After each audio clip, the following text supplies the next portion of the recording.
Los trabajadores independientes están obligados a cotizar salud y pensión por ley. Usted debe cotizar sobre sus ingresos reales, en ningún caso por menos del salario mínimo. En 2017, sus aportes para salud y pensión no pueden ser inferiores a $210,400 para las personas con menores ingresos.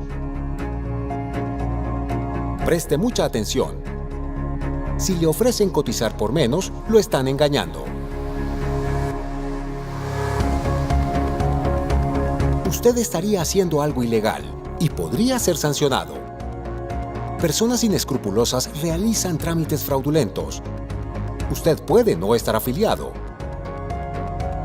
Podría tener dificultades al solicitar atención médica. No tendría derecho a cobrar incapacidades. No le reconocerían la licencia de maternidad o de paternidad. Estaría perdiendo el dinero entregado y no tendría derecho a la pensión. Trabajemos juntos por la legalidad. Realice usted mismo sus afiliaciones y pagos sin costo adicional. Haga lo correcto, garantice sus derechos y los de todos.